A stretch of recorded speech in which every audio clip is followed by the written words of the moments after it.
Okay, so now this is actually technically technically for 6-2 or 6.2.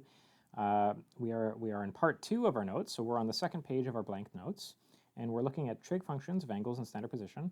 And in these next few examples, what we're really going to learn the importance of is the importance of reference angles. And we are going to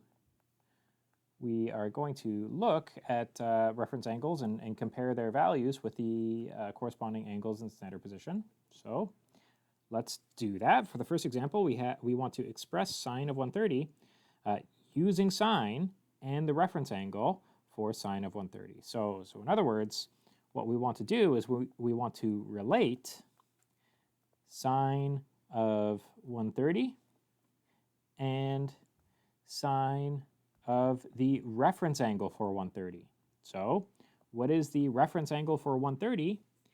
Well, 130 degrees, drawn in standard position, we can see that we really just have this as our reference angle. The reference angle is always drawn between the terminal arm and the closest possible x-axis. And for an angle that terminates in quadrant 2, you can just say, hey, the reference angle here is just going to be 180 degrees minus our angle in standard position, and that's just going to be 50 degrees. So here we have a reference angle of 50 degrees. And what the question wants us to do here is it wants us to show 50 degrees drawn in standard position. So here is 50 degrees drawn in standard position. And they want us to compare it with, they want us to compare sine of 50 degrees, sine of this reference angle that we found. They want us to compare it with sine of 130. So how can we relate sine of 130 degrees to sine of 50 degrees? Or in other words, how can we relate sine of 130 degrees with its reference angle, with the sine of its reference angle? How can we relate those two things? Well, one thing that we can do is we can draw these reference triangles. That helps us a little bit. So let's say, hopefully it's clear what these two angles are now, so I will erase them because there's going to be too much information. So let's say that each of these terminal arms has some length r. It's the same length r. And for this length r on this terminal arm, it will have some height, y, and this corresponding reference triangle will have the same height y because it has the same hypotenuse length r, or the same radius r. So it should have the same height y because they are identical triangles, because they have the same hypotenuse and the same acute angles, right? They have the same acute angles. They each have acute angles of 150 in that particular position. And well, let's just might as well label the bases as well. So the base of this right triangle, maybe it's x units long, and then the base of this right triangle, well, actually, because we are dealing on a coordinate grid on a 2D coordinate plane, we can actually have negative values. So if this is positive x units long on the right, then this is going to be negative x units long on the left. So there you go. Let's now look at sine of 130 versus sine of 50. So sine of 130, that's just going to be, we're looking at this sort of reference triangle that we create with the terminal arm of that angle in standard position in quadrant 2. Now, what is the sine of any angle? It is y over r. And in this particular case, we can just say it's y over r as well, right? We just have some height y over some hypotenuse length r. And what is sine of the acute angle? This is actually going to be kind of anticlimactic. The sine of the acute angle, 50 degrees, well, you could say that's just, we have this acute angle here, and what's the opposite side length? It's y. What is the hypotenuse length? Well, it's r. Hey, notice this. Again, I mentioned it's going to be anticlimactic. Notice this. They are the same. So here we have sine of some angle in standard position, and we see that its ratio is identical to the ratio of the sine of its reference angle. Now, this won't always be the case, but this will actually always be the case for these constraints. The sine of some angle theta, it's always going to be equal to the sine of its reference angle if theta lands in quadrants 1 or 2. If you have some angle that lands in quadrant 2 or quadrant 1, if that's where it terminates, then the sine of the angle in standard position is just going to be positive y over positive r.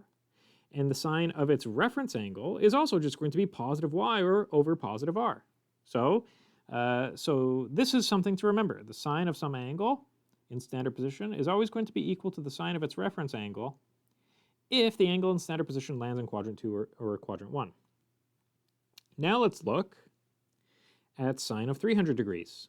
So here we want to express sine of 300 degrees using the same trig ratio, sine, and the reference angle for sine of 300 degrees. So let's check this out. We have a 300 degree rotation here. So this is 300 degrees.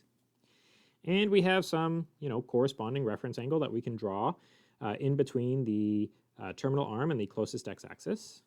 This is if we think about a full rotation would be 360 degrees. So we could say the reference angle in this particular case, it's just going to be 360 degrees minus your angle in standard position, minus 300 degrees. And so that's just going to be a reference angle of 60 degrees. So this is just 60 degrees.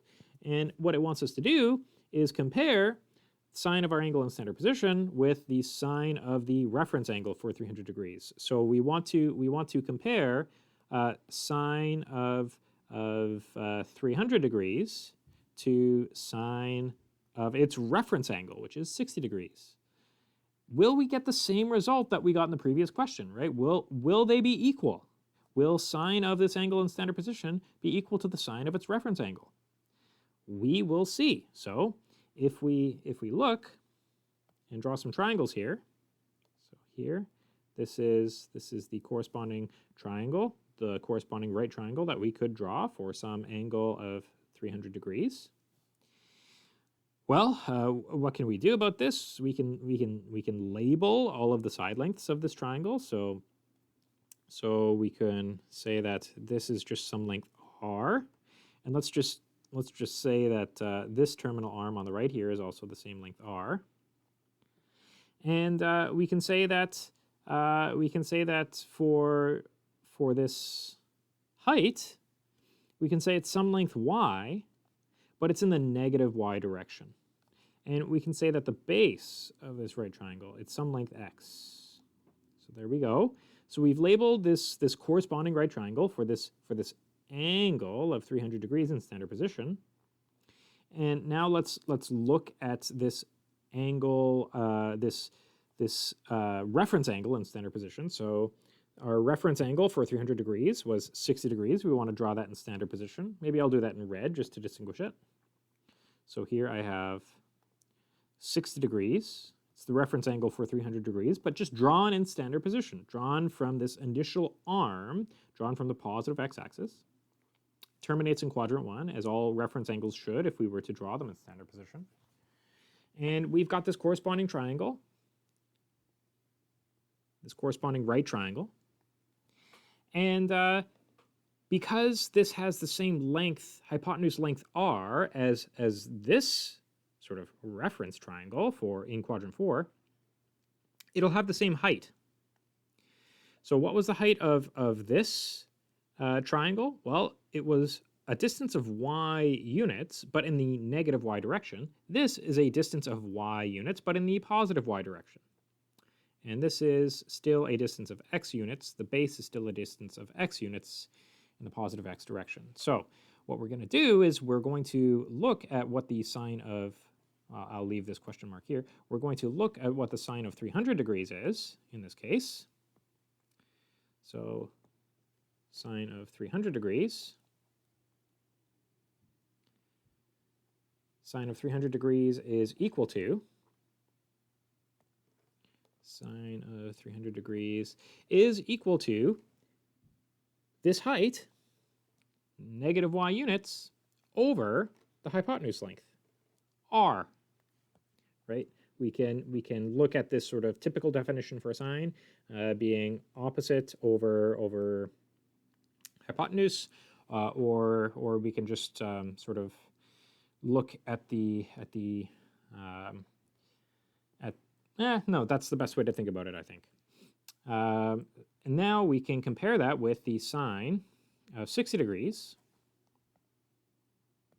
So for the sine of 60 degrees, this will be it relates the height of the corresponding triangle with the hypotenuse of the corresponding triangle. The height of this triangle is y units tall, and the length of the hypotenuse is r units. Right? They have the same hypotenuse, so r is the same value on both sides. They also have the same heights. It's just that one height is in the negative direction and one height is in the positive direction. So what we can see here is when we compare sine of 300 degrees, some angle written in standard position, to the sine of its reference angle, they actually are not equal, right? In this particular case, they're actually not equal. We have sine of 300 degrees, which is negative y over r, and we have sine of 60 degrees, its reference angle, which is positive y over r. So what can we say about sine of 300 degrees and the sine of its reference angle? Well, they are not equal. Can we say something more specific? Absolutely. Yes, we can. We can say that they have equal values in a way. It's just that they are equal but opposite values. So the sine of 300 degrees is equal to the negative sine of its reference angle. And if we're speaking more generally, what we can say is that the sine of some angle is equal to the negative sine of its reference angle when theta in standard position lands, or let's say terminates in quadrants 3 or in quadrant 4. What's the reasoning for that? The reasoning for that is if you have some angle that terminates in quadrant 3, well, the corresponding y value, it's going to be some negative value. And if you were to compare that with the sine of its reference angle, drawn in standard position in quadrant 1, well, then this would have a positive y value. So the sine of some angle in standard position that terminates in quadrant 3 is always going to be negative. The sine of its reference angle, well, the sine of any reference angle is going to, any reference angle is going to terminate in quadrant 1, so the sine of that reference angle is always going to be positive. And so we're comparing a negative magnitude with a positive magnitude. And so the sine of the angle in standard position is always going to be equal to the negative of the sine of the corresponding acute angle, or the reference angle, for angles in standard position that terminate in quadrants 3 or 4. So that will be generally true, right? Just like it is generally true that sine of theta is just equal to the sine of its reference angle always when theta terminates in which two quadrants? Well, quadrants 1 and 2.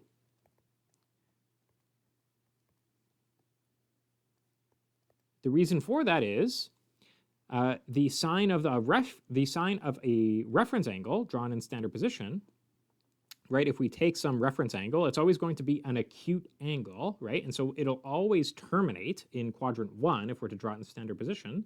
And so the sine of some angle that terminates in quadrant 1 is always going to be positive. And if the original angle in standard position terminates in quadrants 1 or 2, then the sine of that angle is always going to be positive as well, because y values are always positive in quadrants 1 and 2. So the sine of some angle in standard position that terminates in quadrants 1 or 2 is always going to be straight up equal to the sine of its reference angle. And the sine of an angle that in standard position that terminates in quadrants 3 or 4 is always just going to be equal but opposite to the sine of its reference angle. So these are some rules that we can use to help us in calculating the sine of some larger angle, right? We can calculate the sine of some larger angle just by calculating the sine of the reference angle that it creates, and then adjusting the positive or negative sign out in front accordingly.